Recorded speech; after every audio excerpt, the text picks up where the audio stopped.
Bilang ako po talaga, kamag-anak ako ng mga Robredo. From Bicol Region po ako Panis. Mga kababayan, ano? Isa pala siyang kamag-anak ng mga Robredo. Ayan. Sabi nga niya, di ba? So, kita niyo mga kababayan, ano? Unti-unti na po bumabaliktad.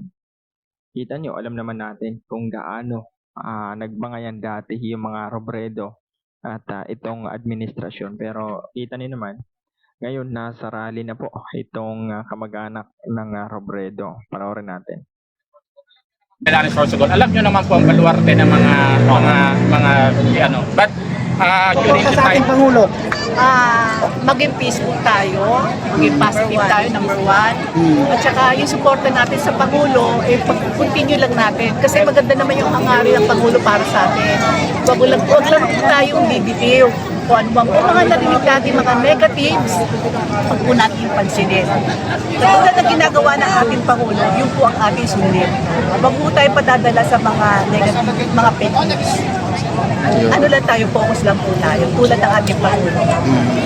Yun, salamat po. Ayun po. Ate, Ito po salamat. ay pagpapatunay na united pa din ang mga BBM supporters mula noon hanggang ngayon, mula sa kanunuan hanggang sa Binyan, kami po ay sumusuporta talaga kay PBBM, sa Marcos family. Aside dun sa mga kumaliwa, sa mga kabilang bakot, ipagdasal natin sila. Tayo naman po ay positive.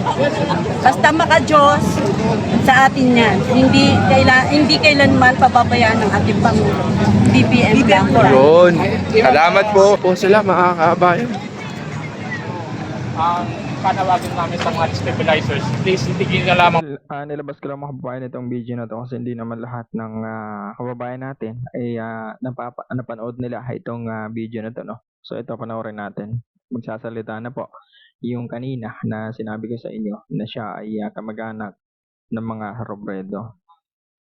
po ang sobrang pag-atake sa gobyerno. Hindi po yan makakatulong. Ang pag-atake niyo po sa gobyerno ay pag-atake mismo sa mga mamayang Pilipino. Ito po ang tagapagtaguyod ng pagkakaisa. Kung wala pong pagkakaisa ang bayang Pilipino, patuloy tayong magwawatak-watak. Nandiyan na, kahit ang Iglesia ni Cristo, ayaw niya pong si Sara Duterte in a way na ayaw nila ng gulo. Pero ito po ay pagsuporta doon sa usapin na sa Pangulong Bongbong Marcos ay ayaw niya talagang i-impeach si Sara Duterte in a way na ayaw niya na ng gulo. Kaya kung kayo total Pasko naman ang bayang Pilipinas, hanggat maaari tayo magkaisa na. Pahalan, iwasan na natin ang mga taong pinagkakanya-kanya tayo. Kababayan, ano? Dapat ganito lahat ng mindset. Ito mga nagrarally na to, ano? Kita niyo, sabi nga niya, dapat magmahalan tayo. Dapat hindi dumating o dapat hindi ganito mga kababayan yung puro bangayan, ano? So napakaganda ng paliwanag nitong kamag-anak di umano ng Robredo. Sir, dahil nabanggit niyo po yung pangalan niya, singit ko na, ano po mensahe niyo sa ating Vice Presidente si Sara Duterte po? Nagkagalit kami. Una, dahil sa kanyang threat sa ating mahal na Pangulong Marcos. Kung iyan man ay sulakbo lamang na iyong damdamin, yan lamang ay dala ng iyong galit, hindi po yan nakakatulong. Bilang Vice Presidente ng bansang Pilipino, inihalal ka namin, tumulong kami sa inyong kampanya noong during the time of 2022. Hindi lang namin naman yan. Matagal na namin tinulungan yung inyong pamilya. Kami tagapagtaguyod kami na mala Pangulong Marcos, sinuportahan ka namin. Itigil nyo na po ang sobrang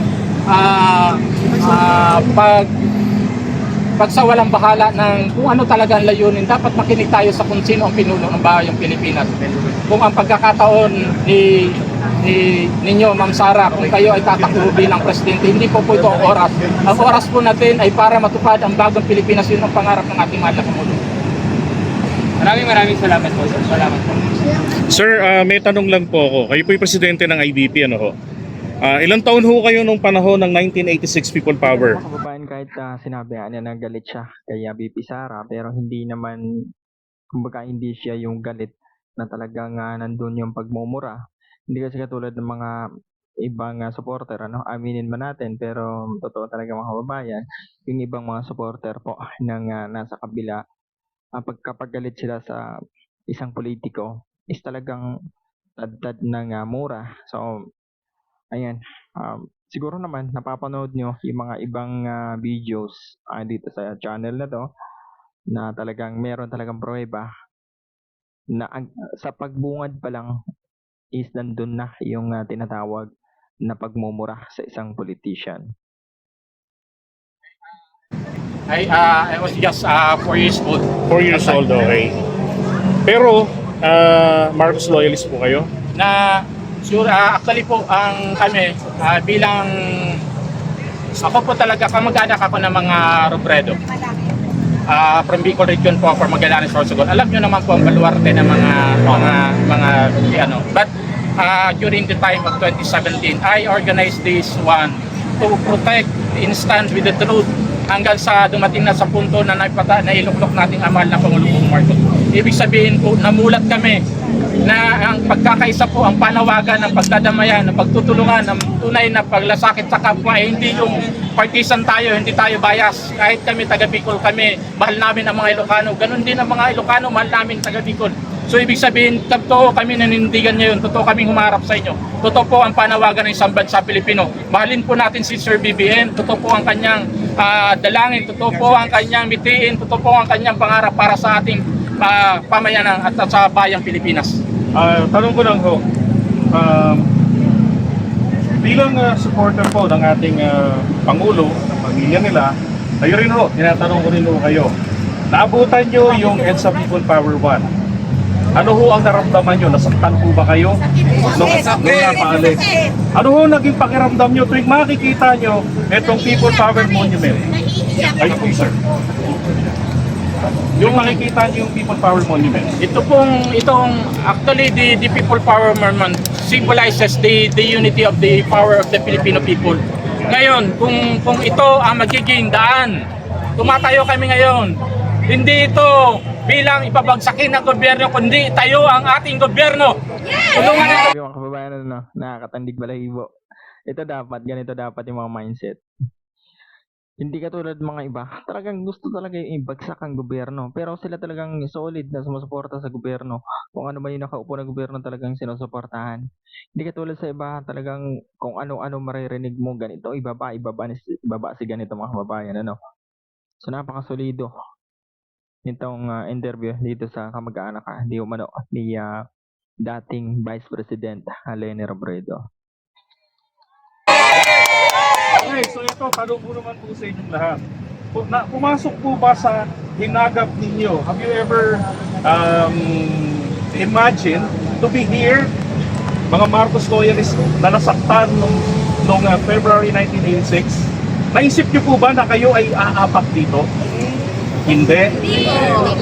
Pero ngayon, masaya po ba kayo na nandito tayo? Tama po yung sinasabi nyo. Ibig sabihin, nagkaroon po tayo ng national unity. Tama? Yun. Sige ho, maraming salamat po. IBP!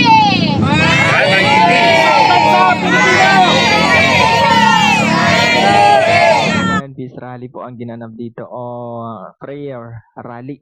Ayan, kung tawagin. Hindi yung kinakalaban yung nasa kabilang kampo. Ito ay prayer rally po. Wala pong pangbabastos dito na nagaganap, kundi ito ay hinihikayat pa nila mga kababayan yung nasa kabila na kababayan natin na sila ay lumipat na dahil kumbaga sila ay naliligaw na sa sinusuportahan. So napakasolido yun mga kababayan. At siyempre, kung may mga nanonood man dito na sa kabilang kampo, mag-isip-isip kayo mga kababayan.